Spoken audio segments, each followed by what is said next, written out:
진짜 달래가 진달래이고 진짜 흙이 진흙인가? 진흙의 진가를 알아보려고 합니다. 반갑습니다. 셋단자 492강입니다. 오늘은 진흙 근자와 관련된 5개 한자를 모아 셋단자로 해석해 보겠습니다. 먼저 중심자로 사용될 진흙 근자입니다. 진흙 근자는 진흙을 의미하지요. 이 진흙 근자는 가죽 혁자와 흙토자로 구성되었습니다. 그 중에 가죽 혁자는 가죽을 의미하는 것이고 흙토자는 흙을 말합니다. 그래서 진흙 근자는 흙 중에서 가죽 같은 것이 진흙이라 표현하고 있습니다. 다시 말해서 진흙은 가죽처럼 질기고 감촉이 매끄럽다는 그런 설명인 것이죠. 진흙은 끈기가 많고 고운 흙으로서 톡이나 벽돌의 재료가 되고 있습니다. 가죽으로는 소파를 만들기도 하고 가방을 만들기도 하죠. 옷을 만들기도 합니다. 신발을 만들기도 하죠. 우리 생활에 필요한 많은 것들이 가죽으로 이루어집니다. 이 가죽이 질기기도 하지만 부드럽기도 하기 때문에 이런 제품이 가능한 것이죠. 흙 중에서는 진흙이 가죽과 비슷하다고 설명하고 있습니다. 진흙 근자는 흙 중에서 가죽 같은 것이 진흙이라는 표현으로서 진흙은 가죽처럼 질기고 감촉이 매끄럽다고 설명하고 있습니다. 이런 진흙 근자를 중심자로 사용하면서 부수가 하나씩 추가될 때마다 또 다른 글자가 만들어집니다. 이것이 바로 셋단자입니다. 중심자로 사용될 진흙 근자의 첫 번째 관련자는 부지런할 근자입니다. 부지런할 근자는 부지런하다는 뜻이죠. 이 부지런할 근자는 진흙 근자와 힘력자로 구성되었습니다. 그 중에 진흙 근자는 진흙을 의미합니다. 또 힘력자는 힘을 의미하죠.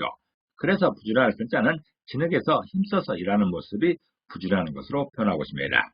다시 말해서 온몸이 흙투성이가 되도록 힘써 일하는 모습을 설명하는 것이죠. 부지런하다는 것은 어떤 일을 꾸준하게 열심히 하는 태도를 말합니다. 그렇게 부지런하다 보면 온몸이 흙투성이 되는 것은 일상적인 것이죠. 부지런히 일하다 보면 온몸에 흙투성이 되는 것은 일상사입니다. 그런 것을 설명하는 글자가 부지런할 근자이죠. 부지런할 근자는 진흙에서 힘써서 일하는 모습이 부지런한 것이라는 설명으로서 온몸이 흙투성이 되도록 힘써 일하는 모습을 설명하고 있습니다. 사용 단어로서는 식은 종태라는 말이 있습니다. 식은 종태는 처음에는 부지런히 하나 나중에 게으름을 이루는 말입니다. 열심히 일하다가 나중에 흐지부지 되는 그런 상황을 식은 종태라고 합니다. 또 근로라고 할 때나 근무라고 할 때도 부지런할 근자가 사용되고 있습니다. 두 번째 관련자는 삼가할 근자입니다. 삼가할 근자는 상바다는 뜻이 있죠. 이 삼가다는 것은 몸가짐이나 언행을 조심하는 것을 말합니다. 이 삼가할 근자는 말씀원자와 진흙근자로 구성되었습니다. 그 중에 말씀원자는 말씀을 의미하는 것이고 진흙근자는 진흙을 말합니다. 그래서 삼가할 근자는 진흙에서 말하는 모습이 삼가하는 것이라는 그런 표현입니다. 다시 말해서 바닥에서 윗사람에게 말하는 의도가 삼가하는 것이라는 그런 설명인 것이죠.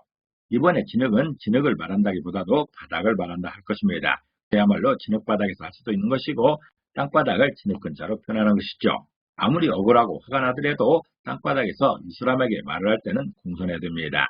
말을 조심해야 되는 것이죠. 그것을 표현하는 글자가 삼가할 근자입니다. 삼가할 근자는 진흙에서 말하는 모습이 삼가하는 것이라는 설명으로서 바닥에서 윗사람에게 말하는 어투를 설명하고 있습니다.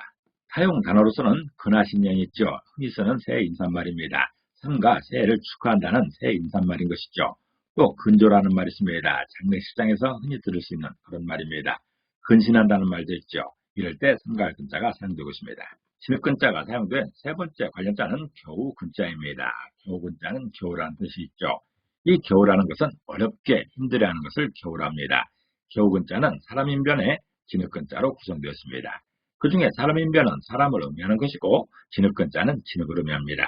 그래서 겨우 근자는 진흙 묻힌 사람의 사정이 겨우라는 그런 표현입니다. 다시 말해서 흙 속에 사는 듯 가난한 사람의 식량 사정이 겨우라는 것이죠. 이렇게 보기만 해도 어려워 보이는 이런 집에서 사는 사람들의 식량 사정은 뻔합니다. 식량 사정이 넉넉한 사람들이 이런 곳에 살 리가 없는 것이죠. 마치 흙 속에 사는 듯 가난한 사람들의 식량 사정이 겨우라는 것이죠. 아주 어렵고 힘들게 살아가고 있는 것을 표현하고 있습니다. 사용 단어로서는 기사근생이라는 말이 있죠. 기사근생은 거의 죽을 뻔하다가 겨우 살아가는 것을 말합니다. 다른 말로는 기사회생이라고도 합니다. 또 근근히 살아간다고 하죠. 그럴 때 근근이라는 말에서나 근소하다고 할 때도 겨우 근자가 사용되고 있습니다. 네 번째 관련자는 무궁화 근자입니다. 무궁화 근자는 무궁화를 의미하죠. 이 무궁화 근자는 나무 목자와 진흙 근자로 구성되었습니다. 그래서 무궁화 근자는 나무 중에서 진흙 같은 나무가 무궁화라고 표현하고 있습니다. 다시 말해서 무궁화 꽃은 곱기는 하지만 매일 흙에 떨어진다는 그런 설명입니다. 무궁화는 우리나라 국화지요. 무궁화는 새벽에 꽃이 피었다가 오후에 오므라지면서 해질 무렵에 떨어지기를 100일 정도 반복한다고 합니다. 매일매일 꽃잎이 떨어지고 다시 피어나기를 100일 정도 반복한다는 것이죠. 매일매일 떨어져서 꽃이 없어질 것 같지만 그 상황이 100일 정도 반복되면서 길게 가는 것이죠. 그렇기 때문에 무궁화라는 이름이 붙여진 것 같습니다. 무궁화는 다른 꽃들과는 다르게 매일매일 꽃잎이 피었다가 다시 지기를 100일 정도 반복한다고 합니다. 무궁화 글자는 그 특성을 설명하고 있습니다. 무궁화 글자는 나무 중에서 진흙 같은 나무가 무궁화라는 표현으로서 무궁화꽃은 곱기는 하지만 매일 흙에 떨어진다는 그런 설명인 것이죠. 매일 바닥에 떨어진 그 흙을 진흙으로 표현하고 있습니다. 사용 단어로서는 근화일일이라는 말이 있습니다. 근화일일은 무궁화는 아침에 피었다가 저녁에 진다는 뜻으로서 덧없는 영화를 비유하는 말입니다. 또 근화라는 말이 있죠. 근화는 무궁화꽃을 말합니다. 또 근역이시죠. 근역이라는 말은 무궁화 나무가 있는 지역이라는 뜻으로서 우리나라를 이루고 있습니다. 진흙근자가 사용된 5번째 관련자는 흉년들 근자입니다. 흉년들 근자는 흉년이 들다는 것이죠. 기근을 말하고 있습니다. 이 흉년들 근자는 밥식자의 진흙근자로 구성되었습니다. 그 중에 밥식자는 밥을 의미하는 것이고 진흙근자는 진흙을 의미하고 있습니다. 그래서 흉년들 근자는 진흙이 밥인 경우가 흉년이라는 그런 표현입니다. 다시 말해서 흙을 오해할 만큼 양식이 부족할 때가 흉년이라는 것이죠. 우리들이 흔히 하는 말로 식량 사정이 부족할 때 흙파 먹고 산다고 합니다. 정말 어려웠을 때 흙파 먹고 살았다는 그런 전설이 있는 것이죠. 흉년들 근자는 그런 것을 표현한 것인데 흉년에는 진흙이 밥이라는 그런 표현입니다. 흙을 오해할 만큼 양식이 부족할 때를 흉년들 글자로 설명하고 있습니다. 기근이라는 말 있죠. 기근은 농사가 잘 안 되어 식량이 모자라 굶주린 상태를 말합니다. 또는 필요한 물자가 몹시 부족한 상태를 비유할 때 기근이라는 것이죠.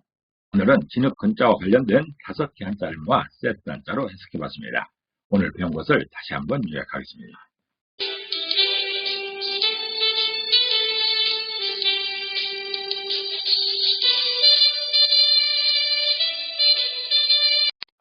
사람은 흙에서 와서 흙으로 돌아가는 인생이죠. 흙으로 창조된 사람에게 진흙의 가치는 남다를 것이라 생각합니다. 오늘도 평안을 기도합니다. 감사합니다.